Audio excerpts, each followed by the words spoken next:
ఎన్నికల నియమావళిని ఉల్లంఘించి ఒక వర్గం ఓట్ల కోసం కాంగ్రెస్ అజారుద్దీన్ కు మంత్రి పదవి ఇస్తుందని ఎమ్మెల్యే పాయల్ శంకర్ ఆరోపించారు. దీనిపై ఎలక్షన్ కమిషన్ ఆఫ్ ఇండియాకు ఫిర్యాదు చేశారు. దీనిపై చర్యలు తీసుకోవాలని డిమాండ్ చేశారు. కాంగ్రెస్ ఎన్ని జిమ్ముక్కులు చేసినా జూబ్లీహిల్స్ లో ఓడిపోవడం ఖాయమంటున్న బీజేపీ ఎమ్మెల్యే పాయల్ శంకర్ తో మా ప్రతినిధి Rajesh face to face. Jubilee Hills ఉప ఎన్నికలు మరింత ఈటెక్కాయి. ఇప్పటికే కాంగ్రెస్ పార్టీ మంత్రివర్గంలోకి అజారుద్దీన్కి చోటు కల్పిస్తూ నిర్ణయం తీసుకుంది. దీనికి సంబంధించి గవర్నర్ అపాయింట్మెంట్ కూడా కోరినట్టు తెలుస్తుంది. ఈ నేపథ్యంలో ఒక్కసారిగా భారతీయ జనతా పార్టీ అంశాన్ని సీరియస్గా తీసుకుంది.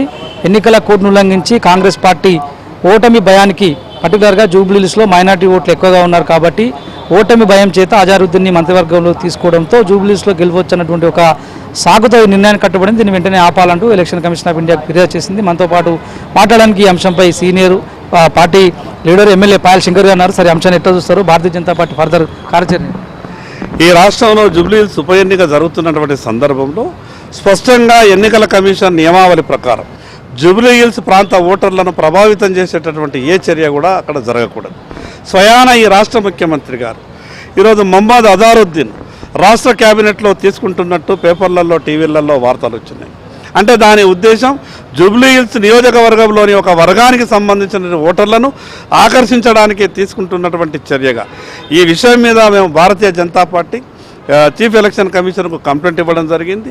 ఎన్నికల నియమావళికి తూట్లు పొడుస్తూ స్వయాన రాష్ట్ర ముఖ్యమంత్రి గారు తీసుకున్నటువంటి నిర్ణయాన్ని నిలుపుదల చేయాలని, నిజంగా ఈ కాంగ్రెస్ పార్టీ చర్య చూస్తే ఈరోజు జూబ్లీహిల్స్లో రోజు రోజుకు కాంగ్రెస్ పార్టీ గ్రాఫ్ పడిపోతున్నది కాబట్టి, ఓటమి వాళ్ళ ముఖాలలో స్పష్టంగా కనిపిస్తున్నది కాబట్టి మొహమ్మద్ అజారుద్దీన్ గారికి మంత్రి పదవిలో మంత్రి వర్గంలో అవకాశం ఇచ్చి ఒక వర్గానికి సంబంధించిన ఓట్లను ఆకర్షించాలని కాంగ్రెస్ పార్టీ ప్రయత్నం చేస్తూ ఉన్నది. ఎలక్షన్ కమిషన్ ఆఫ్ ఇండియా మీరు ఇచ్చిన ఫిర్యాదును స్వీకరించి మంత్రి పదవి రాకుండా నిర్ణయం తీసుకుంటుందని అనుకుంటున్నారు? తప్పకుండా నియమావళి ప్రకారం మేము చర్యలు తీసుకుంటాం.